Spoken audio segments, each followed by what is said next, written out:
Scegli la scarpa più adatta al tuo stile di corsa con Più Sport & Running. Crea il tuo programma di allenamento personalizzato con Show Club e migliora la tua performance. Più Sport & Running e Show Club ti mettono le ali.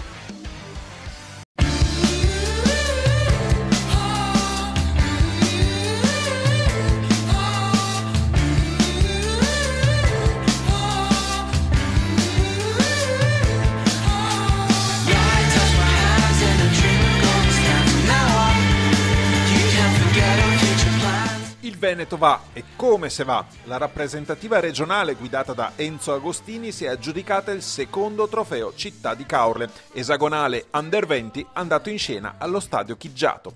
Dopo il successo dei francesi della Rhône-Alpes nel 2011, questa volta ha festeggiato il Veneto, che si è lasciato alle spalle Lombardia ed Emilia-Romagna. Quarto il Friuli Venezia Giulia, quinto il Trentino, seste le Marche. Il tutto è iniziato con la cerimonia di apertura in centro a Caorle. Autorità e rappresentative hanno aperto il meeting, un'opportunità inserita in un periodo strategico, come hanno sottolineato i responsabili tecnici. Serviva proprio questa manifestazione per la categoria juniores in questo momento, a 2 settimane dai campionati italiani, dà la possibilità ai ragazzi di rifinire la forma con questo evento agonistico.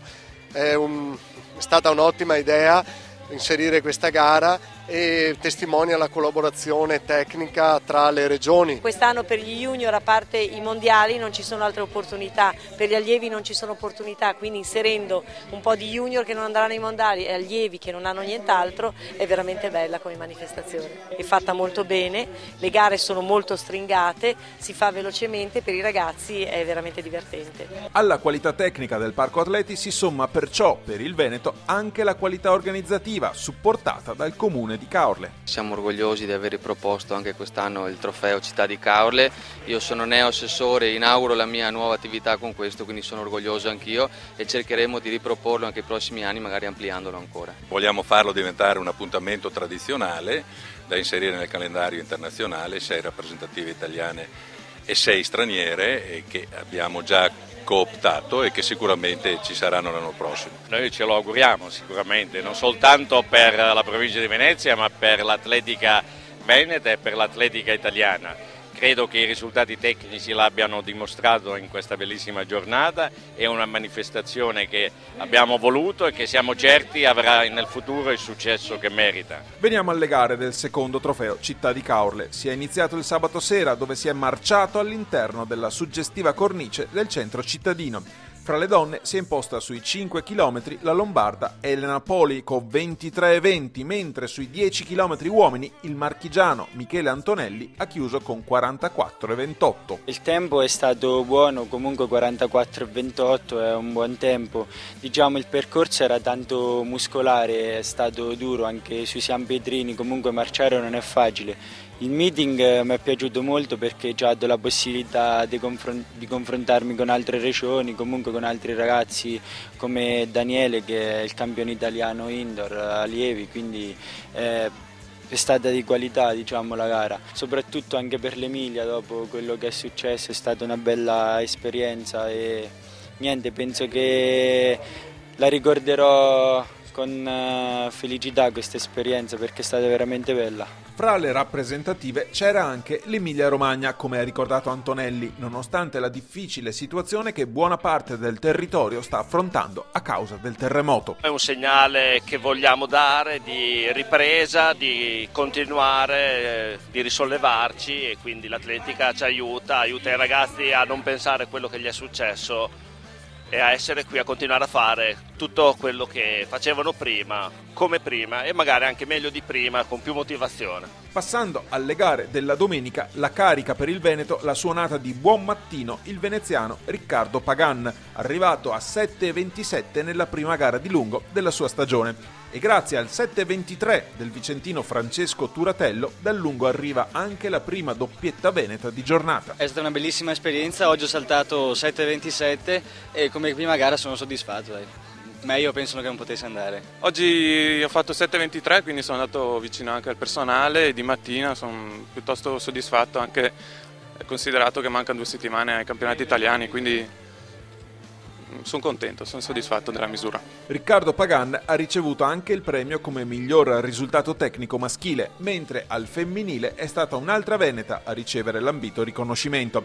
Si tratta di Elisa Molinarolo, atleta che salta con l'asta da poco più di un anno ed è a 15 cm dal minimo per i mondiali juniores. Sono felice di aver provato il minimo per i mondiali, così adesso l'asticella non sembra più ad un'altezza improponibile, però so di averlo nelle gambe, quindi a breve spero di riuscire a farlo. Passando al getto del peso, al femminile è stata la Lombardia ad imporsi con il 12,72 di Claudia Rota, mentre fra i maschi successo per l'emiliano Alessandro Castelli che con 14,56 batte tutti, lui che è ancora un allievo. Ho fatto 14,56, è stata soddisfacente perché essendo ultimo anno allievo ho gareggiato con i juniors, ho vinto e mi è piaciuta come esperienza, poi c'è molta gente, tutte le regioni e mi sono divertito. Rimanendo nel settore lanci, successo per Elisa Galzignato del Trentino Alto Adige, ex CUS Padova, nel disco che raggiunge 39,53 m. Sono contenta perché ho fatto 39,50 però a metà marzo mi ero operata al menisco, per cui per riprendere sono molto contenta e anche gareggiare in mezzo ad avversarie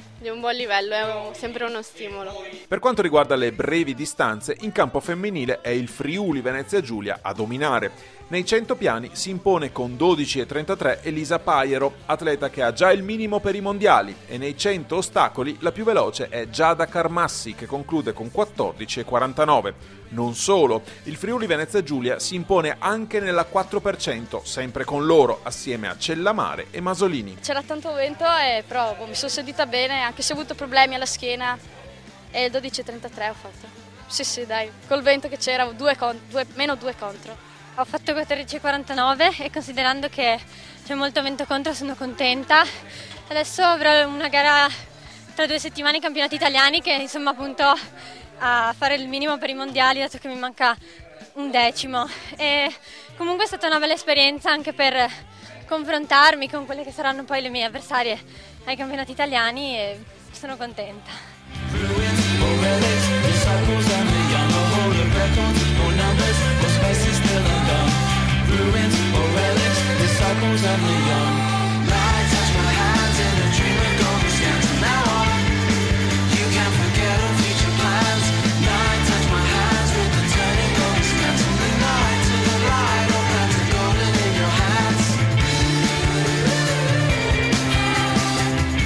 Il successo del Veneto al secondo trofeo Città di Caorle è maturato grazie alla vittoria di 8 gare su 20 e a ben 5 doppiette.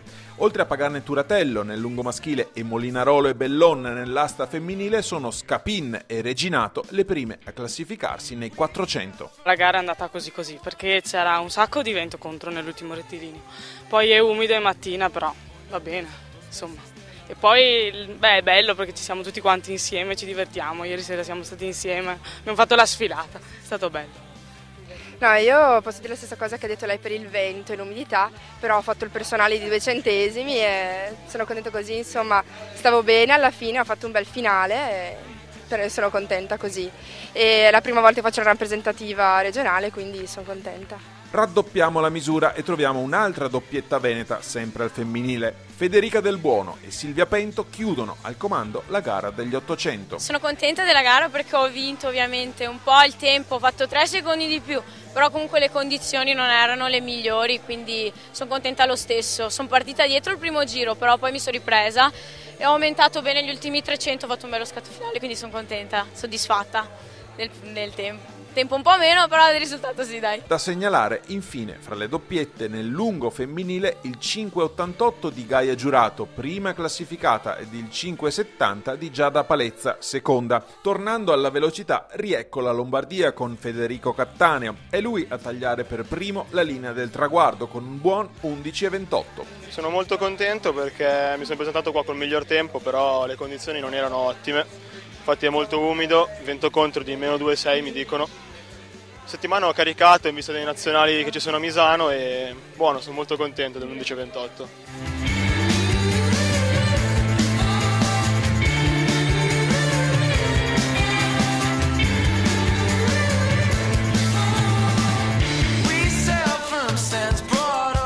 Il Il secondo posto finale della Lombardia è arrivato anche grazie all'ottima prestazione nel giavellotto di Giacomo Bellinetto, che ha preceduto sul podio i veneti Vesentini e Castellan. Buon risultato, migliore di quest'anno, quindi potevo chiedere di meglio. Misura 61 e 65 o 56 e vabbè, mi piace una bella gara, bei concorrenti. Bella. Obiettivi è cercare di superare il personale 63-10 e speriamo ai nazionali magari. Tornando sulla pista, il Veneto a livello maschile colpisce ancora. Prima di tutto è Enrico Tirel nei 400 ostacoli a chiudere con il personale, divertendosi un sacco, come dice lui. Mi sono divertito e mi diverto sempre a gareggiare. È bello, faccio un passetto alla volta. Speriamo di fare il personale anche la prossima volta. Oggi era il personale comunque. 54,06. Via gli ostacoli ed ecco i 400 e gli 800. Ad imporsi al maschile sono gli junior Jacopo Labi nel giro di pista ed Emilio Perco nel doppio giro. Del tempo non sono troppo soddisfatto perché ho 49,05 e ho fatto solo un decimo in più, quindi è un peccato, c'ero. Però la gara, cioè l'opportunità che ci è data è bellissima perché possiamo stare insieme, siamo un bel gruppo, siamo affiatati, tutti amici e quindi ci divertiamo sempre. Ogni volta.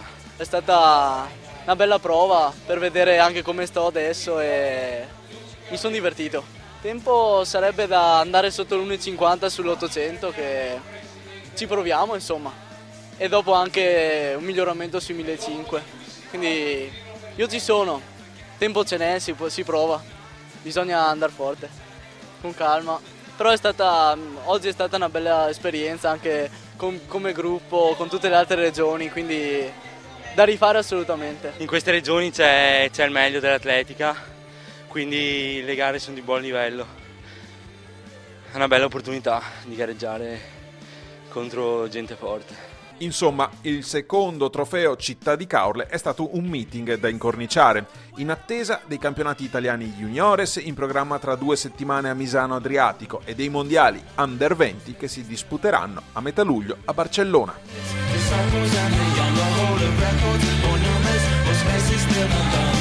Ruins or relics, disciples and the young.